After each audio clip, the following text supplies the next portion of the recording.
Bienvenidos nuevamente. Lo que vamos a hacer en esta sesión es aprender algunas reglas para calcular antiderivadas. Vamos a comenzar con la más básica de todas, que es la antiderivada de 0 es una constante. Eso es porque la derivada de cualquier constante respecto de x nos tiene que dar 0. Ahora, la antiderivada de 1, una antiderivada para 1 es x y su integral indefinida es x más una constante.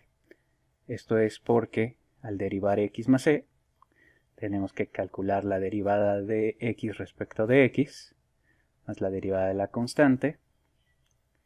Como sabemos, esta constante se hace 0, y la derivada respecto de x es 1. Esto se puede generalizar con cualquier constante. La integral indefinida de una constante arbitraria a es ax más e. Eso es porque cuando calculamos la derivada de ax más e, por linealidad esto es a por la derivada respecto de x más la derivada respecto de x de una constante, que también se va. Como vimos anteriormente, la derivada respecto de x es 1, y a por 1 nos da a. Ahora tenemos la regla de la potencia, que es una de las que más vamos a ocupar en esta primera parte.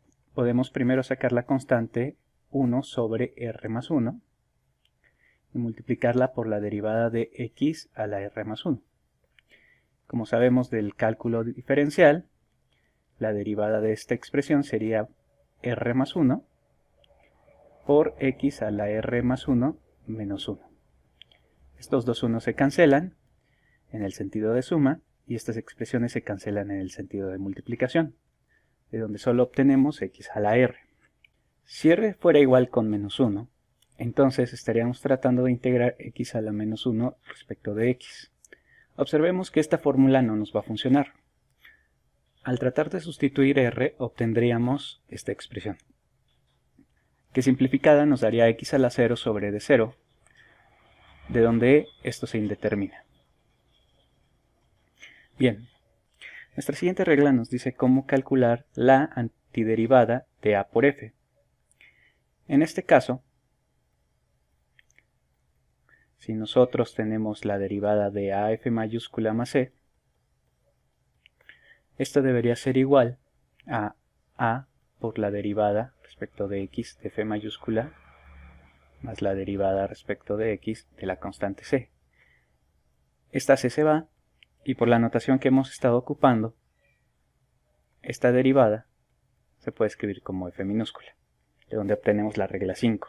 La siguiente regla nos dice que la integral indefinida de una suma es la suma de las integrales. La siguiente propiedad nos dice que la integral de la suma es la suma de las integrales. Para eso observemos lo siguiente. Vamos a derivar esta expresión, que por linealidad de la derivada podemos calcular de forma separada.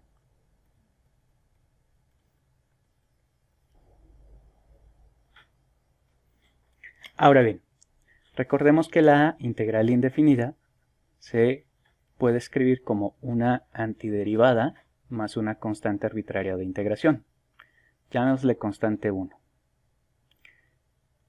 De la misma forma, la integral indefinida de g es una antiderivada más una constante arbitraria de integración. Cuando nosotros derivemos, vamos a tener la derivada de f más la derivada de c1 más la derivada de g más la derivada de c2. Siendo c1 y c2 constantes, estas dos constantes desaparecen y entonces obtenemos la derivada de f, que no es más que f minúscula, y la derivada de g, que no es más que g minúscula. De aquí podemos concluir entonces que la integral indefinida de f más g es igual a la integral de f más la integral de g. Este mismo argumento es válido con la resta, cambiando en los lugares apropiados. Y de esta manera obtenemos la propiedad 7. En nuestro siguiente video vamos a explorar algunos ejemplos, cómo aplicar estas reglas en integrales indefinidas.